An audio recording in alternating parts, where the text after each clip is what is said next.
Building এর ছাদে অনেক স্কুল পড়ুয়ারাও আছেন। আমাদের লক্ষ্য উদ্দেশ্যটা কি আছে এখানে উপস্থিতির জন্য? আমাদের বাড়ির এক সন্তানকে পুলিশ তুলে নিয়ে গিয়ে চোর অপবাদে তাকে পিটিয়ে খুন করেছে। যারা খুনি এবং এর সাথে যারা যুক্ত আছে তারা প্রত্যেকে যাতে শাস্তি পায় সেই লক্ষ্যে আমরা এখানে প্রতিবাদ সভায় উপস্থিত হয়েছি। বন্ধুগণ, আপনাদের জানতে হবে, আপনাদেরকে জানেন, বিচার ব্যবস্থা আইনের প্রতি আমরা শ্রদ্ধা রাখি আর শ্রদ্ধা রেখে যাব। প্রশাসনের যদি দু একটা পুলিশ খারাপ কাজ করে, আইন বহির্ভূত কাজ করে, তার জন্য আমরা সমগ্র প্রশাসনকে খারাপ বলতে পারি না আর বলবো না।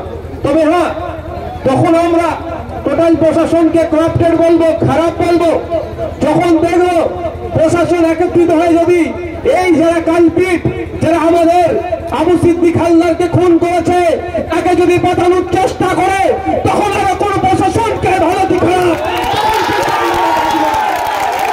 আমরা এখনো সংযত আছি।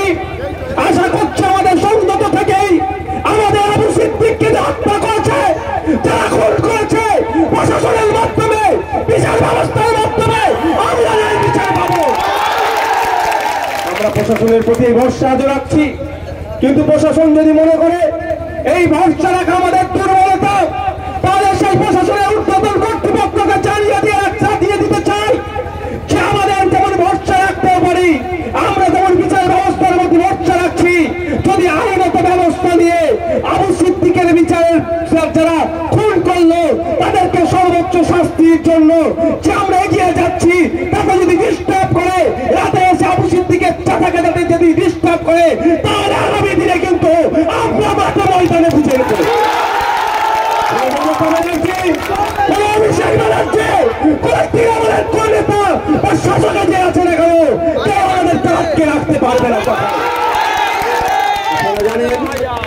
আমাদের পক্ষ থেকে থানায় একটা ডেপুটেশন দেওয়া হয়েছিল। আমরা শান্তপ্রিয় মানুষ, আমরা আইন বিচার ব্যবস্থাকে, প্রশাসনকে সম্মান দিই, সেই জন্য আমরা শান্তিতে বিশ্বাস করি। আমাদের পক্ষ থেকে একটা টিমকে ডেপুটেশন দিয়েছে। আমাদের সাথে প্রশাসন ভালো ব্যবহার করেছেন, আমাদের বক্তব্য শুনেছেন, আমাদেরকে আশ্বস্ত করেছেন। সেই জন্য আমরা কিন্তু এখনো পর্যন্ত প্রশাসনকে যেমন ভরসা করে যাচ্ছি, আগামী দিনেও যাব। আমার বলার বক্তব্য এটাই। আমার কাছে খবর আসলো সিআইডি সেনা নাকি আমাদের বাড়িতে আসছে।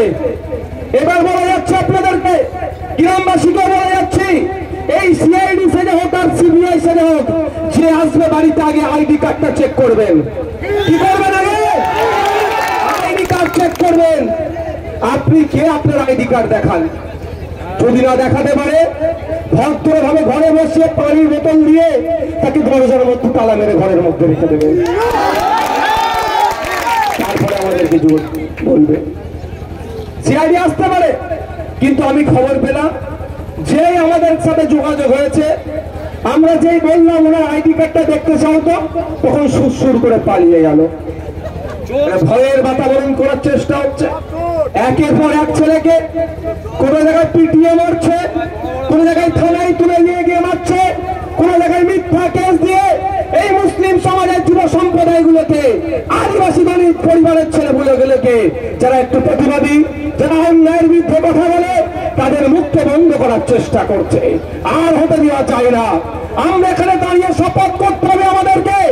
আমরা আনিস খানকে যেমন বলছি না, গত বছরে পুলিশ কাস্টডিতে শিকারি মোড়াকে এত অত্যাচার তার উপরে করেছিল, তাকে মৃত্যুর কোলে ঢলে পড়তে হয়েছিল, তাকেও আমরা ভুলবো না। এই জায়গায় দাঁড়িয়ে আমাদেরকে শপথ নিতে হবে। অনেকে অনেক কথা বলবে, অনেকে কান ভাঙাবে, কিন্তু আমাদের শপথ নিতে হবে আবু সিদ্দিকের খুনিরা যতক্ষণ না পর্যন্ত শাস্তি পাচ্ছে, আমরা শান্তির গুণ ঘুমাবো না। শপথ নিতে হবে। আমরা চাই না আগামী দিনে এই ধরনের কোন মায়ের কোল খালি হোক, কোন শিকারি মোড়ার মতো হত্যা পুলিশ কাস্টডিদের কোন আবু সিদ্দিকের মতো আরো ভাইপো হারা হোক তার চাচা, এটা আমরা চাই না। তাই উপস্থিত জনগণ, আপনাদের উদ্দেশ্যে বলবো, আমরা যেভাবে কোর্টের দ্বারস্থ হয়েছি, আমাদের সম্মানীয় যারা অ্যাডভোকেট আছেন, তারা আইনি লড়াই করছেন। আপনারা জানেন এখানে আবু সিদ্দিকের আব্বা আছে, চাচা আছে, তাদেরকে জিজ্ঞাসা করুন। তো যারা গিয়েছেন আইনি লড়াইটা করতে হচ্ছে, সাথে সাথে আগামী দিনে কোনো না আবু সিদ্দিকের মতো ঘটনা ঘটে তার জন্য আমাদের মাঠে ময়দানে লড়াই করতে হবে।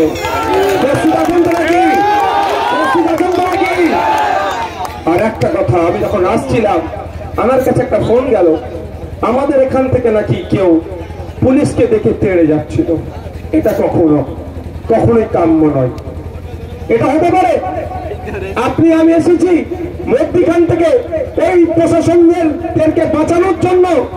ওই কি সাব ইন্সপেক্টর কি আছে একটু না, এই রাজদীপ সরকার না হালদার কি আছে, ওকে বাঁচানোর জন্য, কেসের মাইন্ডকে ডাইভার্ট করে দেওয়ার জন্য কি করতে পারে, তার এই ভিড়ের মধ্যে তাদের লোক ভরে দিয়ে পুলিশের প্রতি খারাপ ব্যবহার করতে পারে। এটা কোনোভাবেই কাম্য নয়। এই কাজ যারা উৎসাহিত করছে তাদেরকে চিহ্নিত করতে হবে। কারণ আজকে তো পুলিশকে মারার জন্য আমরা এখানে উপস্থিত হইনি, পুলিশকে তাড়া দেওয়ার জন্য তো উপস্থিত আমরা হইনি।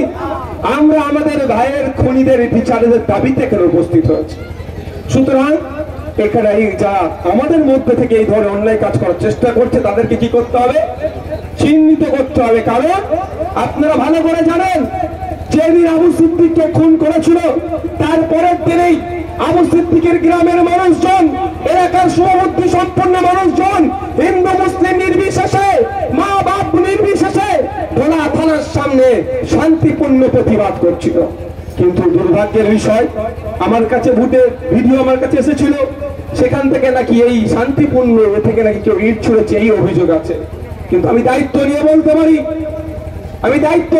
পারি, যারা এই দিনকে আমার হিন্দু সমাজ, মুসলিম সমাজের মা বোনেরা একত্রিত হয়ে, বাপ ভাইয়ের একত্রিত হয়ে এই থানার সামনে প্রতিবাদ করছিল, তাদের মধ্যে থেকে একজনও এই অপকর্মের সাথে যুক্ত ছিল না। খোঁজ নিয়ে দেখুন আপনারা, ওখানে কারা বীজ ঢুকিয়েছিল এই শান্তিপূর্ণ প্রতিবাদকে ভুলভাবে পরিচালিত করার চেষ্টা করছিল। তারপরে ভোলা থানা তড়িঘড়ি প্রায় 150 জনের নামে এফআইআর করেছে। এই জায়গায় দাঁড়িয়ে বলে যাচ্ছি, ভোলা থানার বড়বাবু সহ এলাকায় এসডিপিও সহ এসপিকে সুন্দরবন ডিস্ট্রিক্টের বলে যাচ্ছি, ওই 150 জনের মধ্যে একটা নিরীহ মানুষকে যদি পুলিশ একটা অ্যারেস্ট করে তারপরে কি করতে হয়,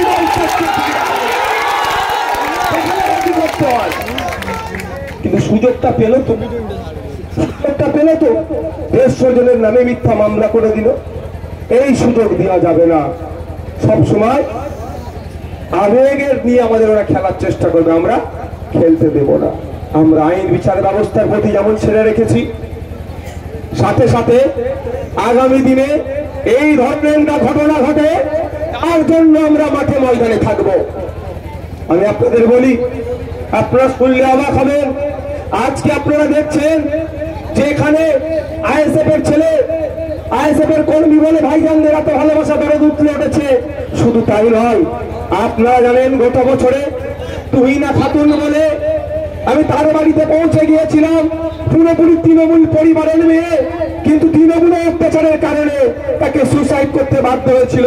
আমাদের বিশ্বজিৎ দাও আমরা গিয়েছিলাম বর্ধমানে, তাদের পাশে আমরা ছিলাম, তাদেরকে বলেছিলাম যদি আপনারা চান কলকাতা হাইকোর্টের সর্বোচ্চ দায় যেগুলো লয়ার আছে তাদেরকে দিয়ে আপনার মেয়ের হয়ে আমি মামলা করব। কারণ আমরা বুঝি রাজনীতি উঠতে গিয়ে যারা অত্যাচারী, যারা বঞ্চিত, যারা নিপীড়িত তাদের পাশে দাঁড়াবার জন্য আমরা এই দল তৈরি করেছি। আর দুর্ভাগ্যের বিষয়, যাদের জন্য লড়াই করছি তাদের একটা অংশকে ভুল বুঝিয়ে আমাদেরকে দিয়ে দেওয়ার চেষ্টা করছে। তারপরেও বলি, আমি গত পরশু দিনকে গিয়েছিলাম কলকাতার বেলগাছিয়ার ওখানে। আপনারা জানেন কলকাতায় বউবাজার থানার অন্তর্গত একটা হোস্টেলে একটা ছেলেকে মোবাইল চোর সন্দেহে পিটিয়ে মেরে দিয়েছে। ইরশাদ আলম নাম।